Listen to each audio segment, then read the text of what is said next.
voudrions dire que nous nous réclamons de la troisième voie politique. Un concept, je l'avoue, en ce moment galvaudé, mais à qui on doit restaurer ses lettres de noblesse. Nous l'avons théorisé en 2016 à travers un manifeste qui a été présenté en août de l'année 2016 au cours d'un point de presse.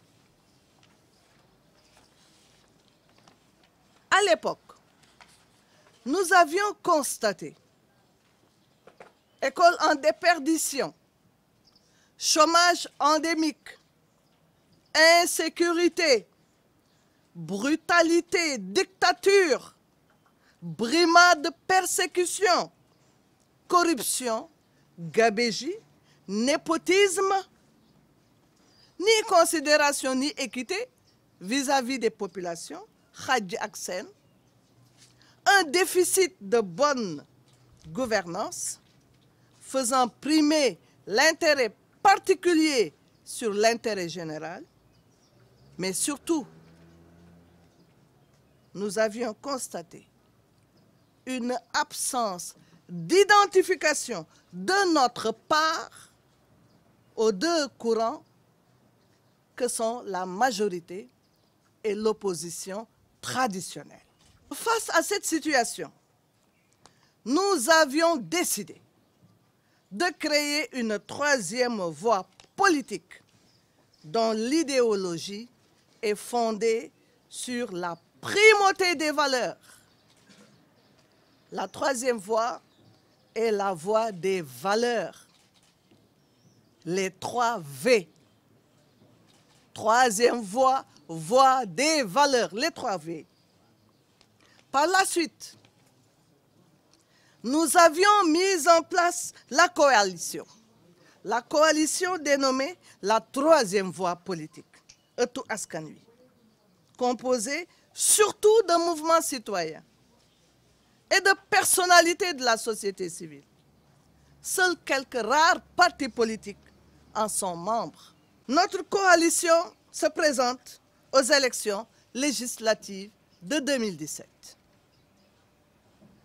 Ce ne fut pas de tout repos, avec des difficultés rencontrées ça et là, lors de l'élaboration des listes. Ceci pour de multiples raisons, parmi lesquelles nous aimerions citer la qualité défectueuse de cette nouvelle carte d'identité appelée carte biométrique CEDEAO. Il n'y a pas de filiation apparente sur ces cartes. Et ça a été la cause de la difficulté pour certaines personnes d'obtenir un casier judiciaire. S'y ajoute que beaucoup de Sénégalais de la diaspora n'ont pas pu s'inscrire sur les listes électorales par déficience du service public. Question: était-ce fait à dessein? C'est une question que nous nous posons. Dieu seul sait pour le moment. Mais l'avenir nous édifiera. Nous avions, à l'époque, depuis plusieurs mois, sonné l'alarme sur les difficultés que soulevaient ces cartes d'identité. Et par ricochet, difficultés sur le fichier électoral et sur les candidatures. Pour la diaspora, par exemple, difficile d'avoir des candidats, sauf évidemment pour ceux qu'on a convoyés dans des bus pour les amener dans les centres d'inscription sur les listes électorales, ce que tout le monde ne peut pas faire. Nous sommes parvenus à présenter, outre la liste nationale, 35 listes départementales avec les orientations suivantes. Les listes respectent la diversité de la coalition, tant au niveau départemental que national. Ensuite,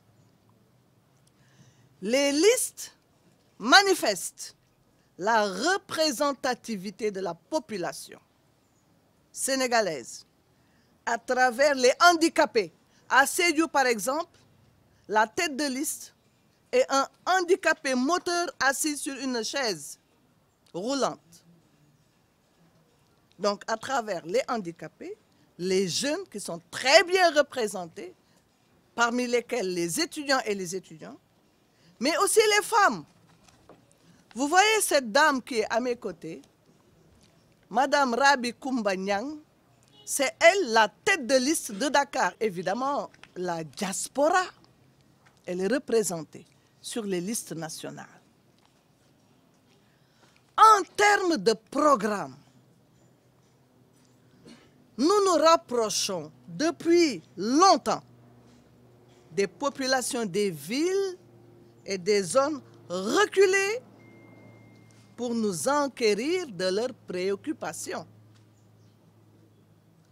Nous avons utilisé la méthode inclusive et nous continuerons de le faire afin qu'une fois élus, nous puissions nous faire l'écho des préoccupations des populations à travers des propositions de loi. Ces élections législatives vont se dérouler dans des conditions exceptionnellement difficiles en raison de l'incapacité du pouvoir à les organiser. La cacophonie, je dis bien la cacophonie, est manifeste. En tout cas, souhaitons que la fraude ne soit pas au rendez-vous le 30 juillet prochain. Nous félicitons l'Église catholique qui a lancé un appel pour un vote utile. Mais je dirais que Wokatu, Boutasse ak Gestu, moom la, car Ëttu Askan Wi parle de vote de qualité. De qualité. Nous lançons un appel à la jeunesse pour la formation de laquelle j'ai vivement participé durant des décennies.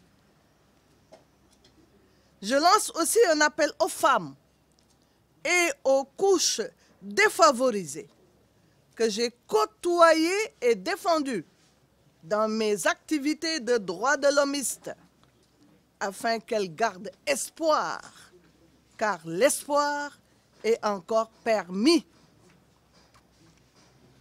Je vous demande solennellement de soutenir cette troisième voie, votre voie, afin qu'elle défende vos intérêts au sein de l'Assemblée nationale.